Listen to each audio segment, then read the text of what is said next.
Chapter number 9 exemption under GST. Exemption under GST point number 12 other exemptions में हमें 5 point पढ़ना है। Point number 2 से स्टार्ट होगा। Point number 2 services imported by unit और developer in SEZ exempt from IGST for authorised operation services imported by unit और developer in SEZ exempt from IGST for authorised operation. Point number 3 IGST exempted to the extent it is paid on consideration attributable to royalty and license fees included in transaction value under Rule 10(1)(c) of Custom Valuation and Rule 2007. Point number 4 for procurement मतलब purchase procurement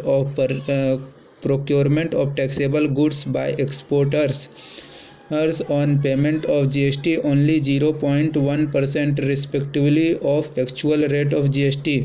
Procurement of taxable goods by exporters on payment of GST only 0.1% irrespective of actual rate of GST। मतलब ये कि procurement of taxable goods by exporter, जो exporter है वो अभी क्या करेगा, ख़रीद के फिर बेचेगा, तो जो एक्सपोर्टर ख़रीदेगा उसके लिए 0.1% टैक्स रखा है। Procurement of taxable goods by exporters on payment of GST only 0.1% irrespective of actual rate of GST. Central government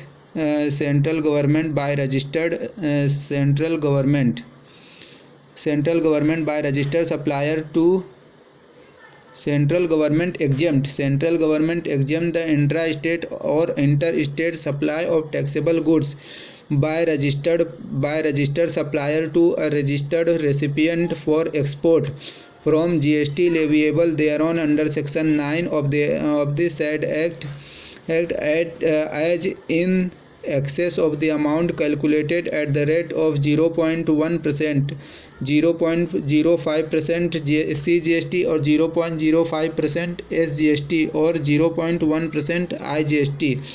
Exporter who is registered under GST can purchase the taxable goods from a registered supplier on payment of GST only 0.1%. irrespective of rate of actual rate of GST subject to fulfillment of the following conditions। तो जो नीचे के 7 condition है, 9 condition है, अगर ये 9 condition fulfil करेगा exporter, तो वो क्या, जो परचेज करेगा उस पर 0.01% ही जीएसटी देना पड़ेगा। वो 9 कंडीशन क्या क्या है अभी देखते हैं। Condition number 1 registered supplier shall supply the goods to registered recipient on the tax invoice। Registered supplier shall supply the goods to the registered recipient on tax invoice। Registered recipient shall export the said goods within a period of 90 days from the date of issue of tax invoice by registered supplier। Within a 90 days from the date of issue of tax invoice, registered recipient shall export the said invoice within a period of 90 days from the date of issue of tax invoice by the registered person। मतलब जो registered supplier है उसने जब बेचा recipient को, मतलब जो exporter है उसको जब बेचा तो टैक्स इनवॉइस देना चाहिए, और वो टैक्स इनवॉइस मिलने के बाद जिस दिन से वो टैक्स इनवॉइस मिला उसके 90 डेज के अंदर वो एक्सपोर्टर को वो गुड्स एक्सपोर्ट कर देना पड़ेगा, तभी 0.1% जीएसटी लगेगा। 0.05% for CGST and 0.05% for IGST। Registered recipient shall include GSTIN and the tax invoice number। Condition number 3 registered recipient shall indicate GSTIN of registered supplier and tax invoice in the shipping bill or bill of export Condition number 4 registered recipient shall be registered with Export Promotion Council or Commodity Board recognized by the Department of India। Recipient shall be recognized with the Export Promotion Council or Committee committee board recognized by Department of Commerce. Registered recipient shall place an order on a registered supplier for procuring goods at concessional rate, and copy of same shall be provided to jurisdictional tax officer of registered person. Registered person shall move the said goods from place of registered supplier directly to port, inland container depot, airport, land custom station from where the said goods are to be exported, or directly to registered warehouse where the goods shall move to port, inland container depot, airport, land custom station from where the said goods are to be exported. Condition number 7. If registered recipient intends to aggregate supply from multiple registered supplier and then export, then the goods from each registered supplier shall move to registered warehouse, and after aggregation the registered recipient shall move to port, inland container depot, airport, or land custom station from where they shall be exported. Condition number 8. In case situation referred in Condition 7, the registered recipient shall endorse receipt of goods on tax invoice and also obtain acknowledgement of recipient of goods in the registered warehouse from the warehouse operator, and endorse tax invoice and tax acknowledgement of warehouse operator shall be operated to the registered supplier as well as the jurisdictional tax officer of such supplier. And point number 9 and last point, where the goods have been exported, the registered recipient shall provide a copy of shipping bill or bill of export containing details of goods and containing details of GSTIN and tax invoice of the registered supplier, along with proof of export general manifest or export report having been filed to the registered supplier as well as jurisdictional tax officer of such supplier. Note: the registered supplier shall not be eligible for the above mentioned exemption if the registered recipient failed to export the goods within a period of 90 days from the date of issue of tax invoice. ये point number 4 है, बहुत ही important है और बहुत लंबा है, तो वापस से मैं रिवाइज करा रहा हूँ. Procurement of taxable goods by exporter on payment of GST only 0.1%, 0.05% CGST and 0.05% SGST of actual rate of GST irrespective of actual rate of GST. मतलब ये कि जो एक्सपोर्टर है अगर वो एक्सपोर्ट कर रहा है और कुछ परचेज कर रहा है, वो एक्सपोर्ट के लिए जो भी परचेज कर रहा है उस पर वो 0.1% GST पेड करके वो परचेज करके और डायरेक्ट एक्सपोर्ट कर सकता है. उसको पूरा का पूरा जो एक्चुअल रेट है वो पेमेंट नहीं करना है, लेकिन उसके लिए इसको क्या करना पड़ेगा, एक्सपोर्टर को 9 कंडीशन है, वो 9 कंडीशन फॉलो करना पड़ेगा 0.1% GST पेड करने के लिए. तो पहला कंडीशन क्या दिया, जो सप्लायर है, जो रजिस्टर्ड सप्लायर जिससे सप्लाई कर रहा है जो गुड्स, उसको टैक्स इनवॉइस देना पड़ेगा. और जो रजिस्टर्ड रेसिपिएंट है एक्सपोर्टर, उसको विदिन 90 डेज एक्सपोर्ट करना पड़ेगा. कंडीशन नंबर 3 क्या है, registered recipient shall include GSTIN and tax invoice number in the shipping bill or bill of export. और कंडीशन नंबर 4 क्या है, recipient shall be registered with the export promotion council hill commodity board recognised by department of commerce. मतलब उसको recipient माने exporter जो है, उसको receipt जो रजिस्टर्ड रेसिपिएंट है उसको रजिस्टर करना पड़ेगा. कहाँ पे, एक्सपोर्ट प्रमोशन काउंसिल के पास. और फिर कंडीशन नंबर 5 क्या है, registered recipient shall place an order order on registered supplier for promoting a goods at concessional rate, and copy of the same shall be provided to the jurisdictional officer. jurisdictional officer के पास उसको register करवाना पड़ेगा। और place of order and register supplier procurement of the goods concessional rate, उसको concessional rate का कि मैंने हाँ ये कंसेशनल रेट पे लिया हुआ है ये goods. Register recipient shall place an order on register supplier of procuring goods at concessional rate and copy of the same, कि हाँ ये कंसेशनल रेट पे लिया, उसको जुरिडिक्शनल टैक्स ऑफिसर के पास जमा करना पड़ेगा। और कंडीशन नंबर 6 क्या है? Registered person shall move the said goods from place of registered supplier directly to port, inland container depot, airport और land custom station from where the said goods are to be exported, or directly to registered warehouse from where the said goods shall move to the port or inland container depot. और condition number 7 क्या है? If the registered recipient intend to aggregate supplies and then export, तो उसको क्या करना पड़ेगा? Move registered warehouse and after aggregation वो export कर देगा।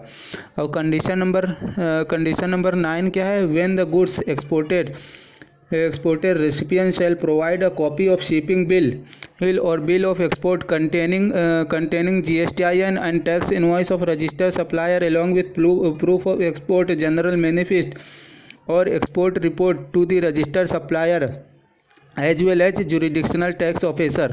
तो उसको रजिस्टर्ड सप्लायर और जुरिडिक्शनल टैक्स ऑफिसर के बाद GSTIN और टैक्स इनवॉइस और proof of export general manifest उसको जमा करना पड़ेगा। अगर वो 90 डेज के अंदर एक्सपोर्ट नहीं कर पाता है तो वो एग्जेम्पशन के लिए एलिजिबल नहीं है, उसको फिर GST लगाना पड़ेगा। और पॉइंट नंबर 5 क्या है? Exemption to central government share of profit petroleum of GSTN। Central government has exempted the intra-state and inter-state supply of services by way of grant of license or lease to export or mine petroleum, crude, natural oil, natural gas, both from GST as GST is leviable on the consideration paid to central government in the form of central government share of profit petroleum।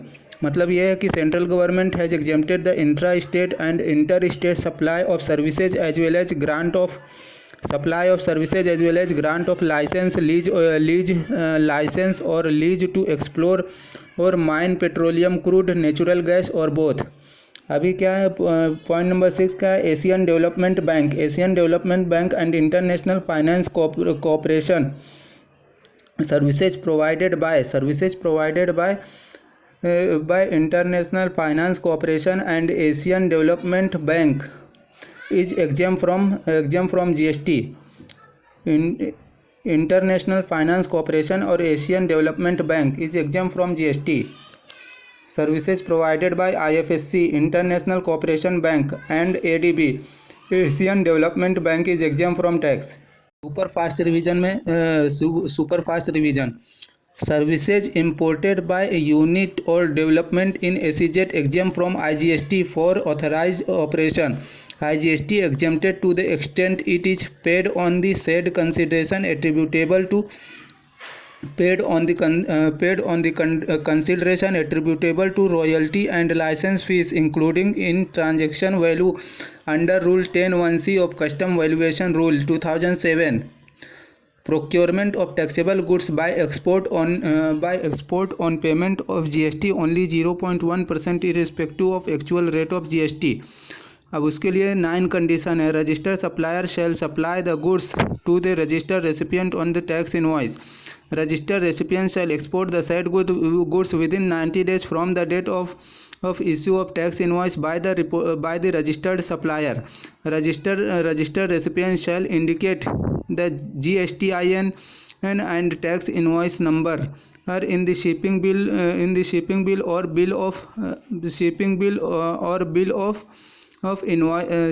bill of export। Recipient shall be registered with the Export Promotion Council or Commodity Board recognized by Department of Commerce। Registered recipient place an order on registered supplier registered supplier for procurement of goods at concessional rate and a copy of order shall also be provided to the jurisdictional tax officer of the concessional supplier.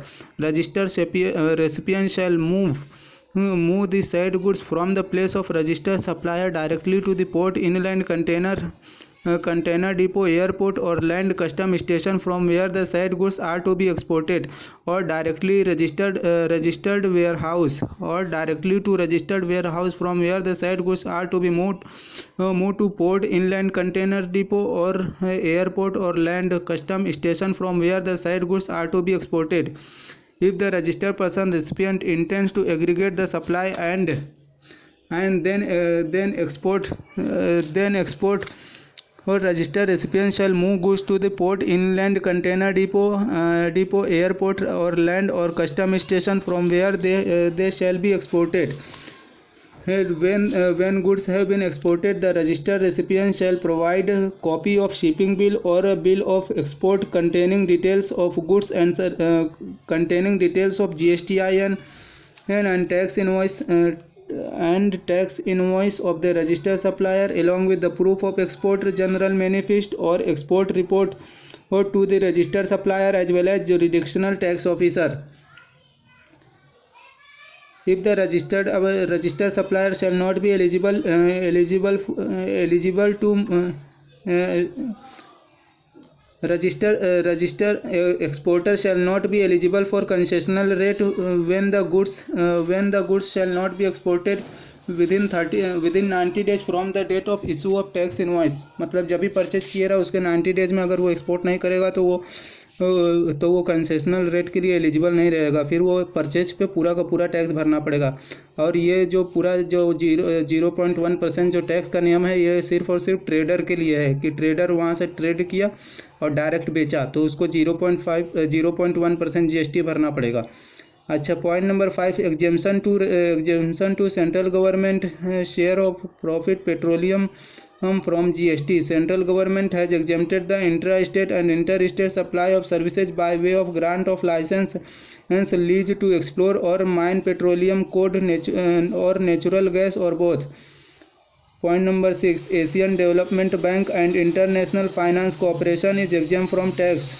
Services provided by IFSC and ADB are exempted from GST. IFSC, International Finance Corporation, Asian Development Bank, ADB